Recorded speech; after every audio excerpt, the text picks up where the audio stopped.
کربلا کی بس اتنی سی کہانی ہے، یزید تھا حسین ہے۔ مارکہ کربلا نے رہتی دنیا تک حق و باطل میں حد قائم کی۔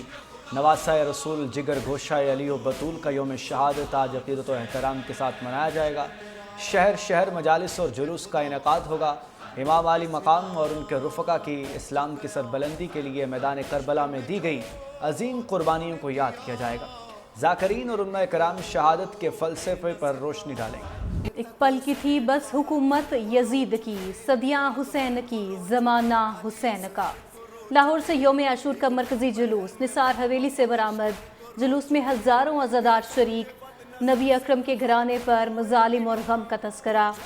جلوس مغرب کے بعد کربلا گاہ میں شاہ پہنچ کر اختتام پذیر ہوگا۔ وزیر داخلہ محسن نقوی کا نثار حویلی کا دورہ، سیکیورٹی بارے بریفنگ۔ پشاور میں شب عاشور کا جلوس روایتی راستوں پر گامزن۔ کراچی، اسلام آباد سمیت ملک کے دیگر شہروں میں آج یوم عاشور کے جلوس برآمد ہوں گے۔ عقیدت مندوں کی جانب سے پانی اور دودھ کی سبیلوں کا اہتمام کیا جائے گا۔ کل بھی دلوں پر راج تھا فاطمہ کے لال کا، ہے آج بھی دلوں پر حکومت حسین کی۔ امام حسین اور جان نثار ساتھیوں کو سلام عقیدت، تیروں اور نیزوں کی بوچھاڑ میں کلمہ حق بلند کیا، رہتی دنیا تک دین اسلام کو زندہ و جاوید کر دیا۔ لاہور، کراچی، راولپنڈی، پشاور، کوئٹہ سمیت شہر شہر نویں محرم الحرام کے جلوس، اہل بیت کے مصائب کا ذکر، رضاداروں کی نوحہ خوانی اور سینہ کو بھی، شہداء کربلا کی لازوال قربانیوں کو خراج عقیدت پیش۔ سکھر، روہڑی، چنیوٹ سمیت دیگر شہروں میں ماتمی جلوس، ذاکرین نے شہداء کربلا کے فضائل اور مصائب پر روشنی ڈالی۔ یوم عاشور پر کڑی نگرانی، ملک بھر میں سیکیورٹی ہائی الرٹ۔ حفاظتی اقدامات کے تحت حساس مقامات سیل۔ جلوس کے راستوں پر پولیس کی بھاری نفری تعینات۔ کراچی سمیت سندھ میں ڈبل سواری پر پابندی۔ پشاور سمیت حساس شہروں میں موبائل فون سروس معطل رہے گی۔ پشاور میں BRT سروس بند۔ راولپنڈی پولیس کا شہر بھر میں فلیگ مارچ۔ پولیس حکام کے مطابق فول پروف سیکیورٹی کے لیے پولیس ہمہ وقت مصروف عمل ہے۔ اس مہینے سے جو ایک سبق ملتا ہے وہ یہ ہے کہ حق کے ساتھ کھڑا ہونا وہ مثال ہے جو ہمارے لیے ایک عظیم ہستیوں نے قائم کی ہے، اور ہم نے اس پہ عمل پیرا ہو کر ان عظیم ہستیوں کو خراج عقیدت پیش کرنا ہے۔ ہمارے پورے صوبے میں تقریباً 10,000 مجالس ہوتی ہیں، جہاں جہاں پہ ہے full time full proof security کا بندوبست کیا گیا ہے، پراپر اس کی ایک مانیٹرنگ ہو رہی ہے۔ واقعہ کربلا صبر اور حق و سچ کا ساتھ دینے کا درس دیتا ہے۔ وزیر اعلیٰ خیبر پختونخوا علی امین گنڈا پور کی میڈیا سے گفتگو، کہا ہم سب پر لازم ہے محرم الحرام عقیدت اور احترام کے ساتھ منائیں۔ صوبے بھر میں 10,000 مجالس اور 1,000 جلوس منعقد ہوں گے۔ سیکیورٹی کے لیے 36,000 اہلکار تعینات کیے گئے ہیں۔ وزیر اعلیٰ خیبر پختونخوا کو ہاٹی گیٹ میں قائم سپریم کمانڈ پوسٹ کا دورہ، 10ویں محرم کے سیکیورٹی انتظامات کا جائزہ، متعلقہ حکام کی سیکیورٹی اور صفائی ستھرائی پر بریفنگ۔